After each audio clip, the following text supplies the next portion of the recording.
Gentleman, बहुत सारे बच्चे पूछ रहे थे कि हम अपने इनिशियल टेस्ट में कौन से डॉक्यूमेंट्स लेके जाएंगे, कौन से डॉक्यूमेंट्स कंपलसरी है वहाँ पे जो चेक किए जाएंगे। तो सबसे पहली बात यह कि आपके पास आपका एग्ज़ाम स्लिप होना चाहिए, जो कि आप डाउनलोड करेंगे www.joinpakarmy.gov.pk।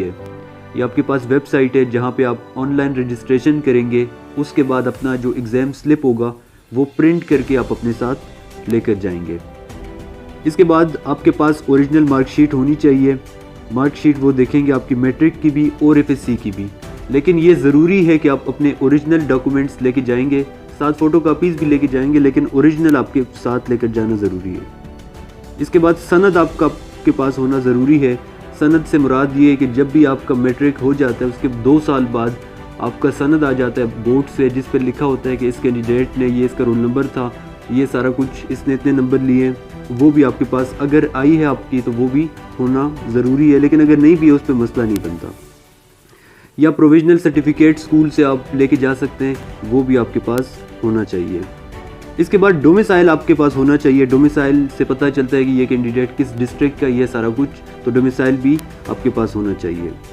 इसके बाद फ़ोटोग्राफ्स, पिक्चर्स ब्लू बैकग्राउंड के साथ आपके पास 4 पिक्चर्स होने चाहिए। कोशिश करें अटेस्टेड हो, बट अगर अटेस्टेड नहीं भी है तो वो भी चल जाएंगे।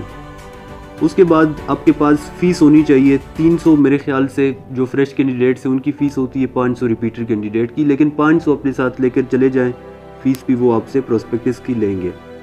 उसके बाद रिपीटर कैंडिडेट्स अगर हैं तो उनके पास रिकमेंडेशन या नॉट रिकमेंडेशन लेटर होना चाहिए। अगर वो लास्ट कोर्स में रिकमेंड हुए थे तो वो लेटर भी होना चाहिए। अगर रिजेक्ट हुए थे तो नॉट रिकमेंडेशन लेटर भी उनके पास होना ज़रूरी है। अभी मैं आपको बताता हूँ कि पाकिस्तान आर्मी के ऑफिशियल वेबसाइट पे क्या लिखा है। यहाँ पे देखिए डॉक्यूमेंट्स रिक्वायर्ड, यहाँ पे लिखा है जी कि ओरिजिनल आपके पास होना चाहिए मैट्रिक और एफएससी का जो मार्कशीट है वो आपके पास होनी चाहिए। कंप्यूटराइज्ड आईडी कार्ड, यानी आपके पास जो नेशनल आईडी कार्ड है वो आपके पास होना चाहिए अगर आपकी एज 18 साल से ज़्यादा है। अगर आपकी एज 18 साल से कम है तो आपके पास बी फॉर्म होना चाहिए। इससे आगे हम देखते हैं, आगे देखें आप 1 सेट ऑफ अटेस्टेड फ़ोटोकॉपीज़। जितने भी डॉक्यूमेंट्स थे जो अभी मैंने आपको बताए ये सारे, इनके एक सेट आपके पास फ़ोटोकॉपी भी होने चाहिए। फिर पिक्चर्स का मैंने आपको ऑलरेडी बता दिया है। उसके बाद रिपीटर कैंडिडेट्स के लिए जितने भी हैं रिकमेंडेशन या नॉट रिकमेंडेशन लेटर आपके पास होना चाहिए। नीचे आपको बताया गया नोट, नेशनल आईडी कार्ड जो ओल्ड है, पुराना जो होता है वो एक्सेप्ट नहीं किया जाएगा, लिहाजा आपके पास ये जो नया आता है स्मार्ट कार्ड या ये वाला जो न्यू कार्ड होता है ये आपके पास होना चाहिए। बहुत से बच्चे पूछ रहे होते हैं कि हमारी जो रजिस्ट्रेशन है लास्ट डेट कब है और एग्ज़ाम कब से कब तक होंगे इनिशियल टेस्ट। तो 9 अक्टूबर से 17 नवंबर आपका लास्ट डेट है अप्लाई करने के लिए। फिर आपके 22 नवंबर से इनिशियल टेस्ट स्टार्ट हो जाएंगे। 19 जनवरी 2024 को आपके इनिशियल टेस्ट ख़त्म हो जाएंगे, एक्सेप्ट सैटरडे और संडे, ये 2 आपकी छुट्टियाँ होंगी। इन 2 दिनों में आपके टेस्ट नहीं होंगे। बाकी 22 नवंबर से लेकर 19 जनवरी तक आप लोग अपने इनिशियल टेस्ट देंगे। तो ये तो यहाँ तक बात आ गई। अभी बहुत से बच्चे परेशान हैं कि हम अपने इनिशियल टेस्ट कैसे तैयार करेंगे, दिन आपके पास कम रह गए। आप वो चीज़ें तैयार करेंगे जो कि आपको वहाँ पे रिपीट होंगे। वर्बल भी वही आपने करने, नॉन वर्बल भी वही करने और एकेडमिक भी। तो जो हमारे स्टूडेंट्स होते हैं उनको हम वर्बल भी वही चीज़ें देंगे, वही सवाल देंगे जो कि आपको वहाँ पे आएंगे।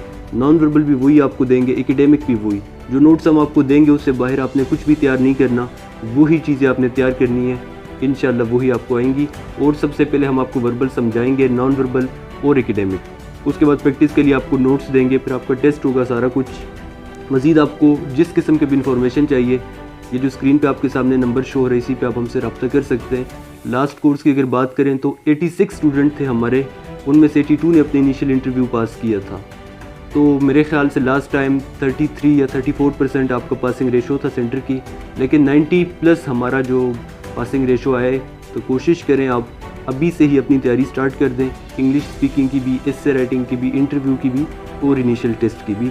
तो इंशाल्लाह आप ज़रूर कामयाब होंगे।